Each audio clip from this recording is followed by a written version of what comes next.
Right now, somewhere in your house, there's a clock. You've probably checked it 12 times today without even meaning to. 9 a.m., lunch at noon, 5 o'clock finally. Weekend 2 days away. You didn't invent this rhythm. You inherited it. And here's the strange part. For 300,000 years, nobody had it. No alarm, no boss, no Monday. So what did they actually do with their time? The answer isn't just surprising, it rewrites what you think work even means. And it turns out even their nights weren't running on a schedule either. Let's start with the number that broke anthropology. In 1966, at a symposium called Man the Hunter, an anthropologist named Marshall Solins stood up and said something almost nobody believed. Hunter-gatherers weren't struggling to survive. They were, in his words, the original affluent society.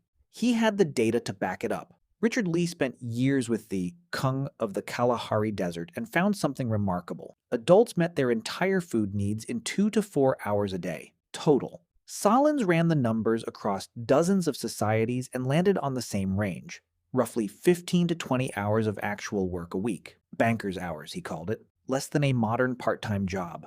Decades later, anthropologist James Sussman spent years living with the same Juhuanzi people and confirmed it firsthand.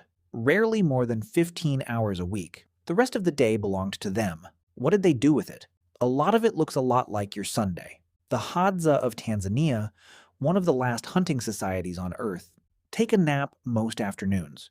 Researchers clocked it at roughly half of all days, about 45 minutes each time. Built-in rest, no PTO request required. Here's a fact that should embarrass every modern office. In the 20th century, Kellogg's actually tried a 30-hour work week. Fewer hours, same pay. It should have been a dream. Within a few years, workers voted to go back to 40. The reason, according to the people who lived it, they couldn't stand spending that much extra time with their irritable spouses at home.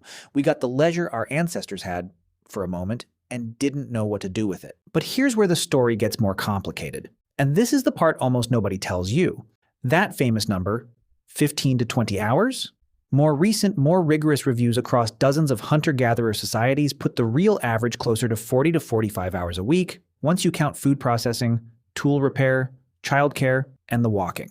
The viral stat undercounted the work. Ancient humans probably weren't lounging nearly as much as the internet wants you to believe. So what actually changed?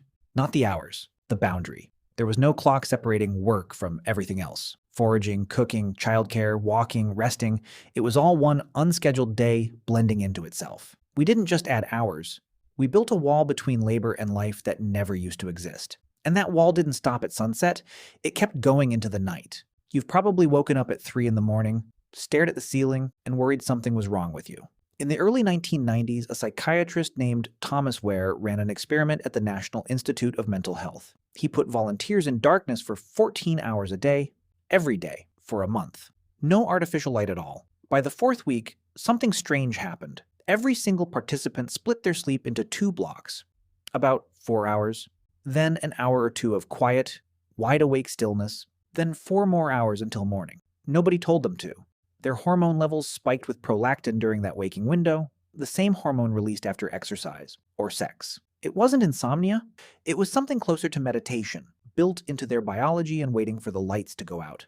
For centuries, this seems to have been ordinary. Historians have found the phrase first sleep and second sleep scattered across letters, prayer books, and court records going back to Homer.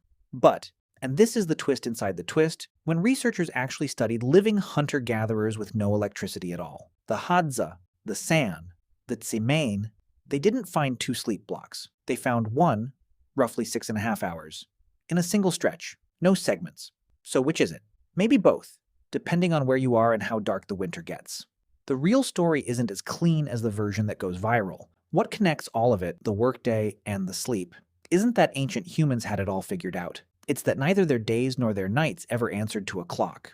We built that clock. We used it to organize labor, and then, without really noticing, we used it to organize rest too. Tonight you'll set an alarm. Tomorrow you'll watch the clock until 5 and start counting down the hours until the weekend arrives. For most of human history, nobody was watching anything at all. They just did what the day and their body asked of them and stopped when they were done. We built the clock to save time. It's worth asking what exactly we saved it for.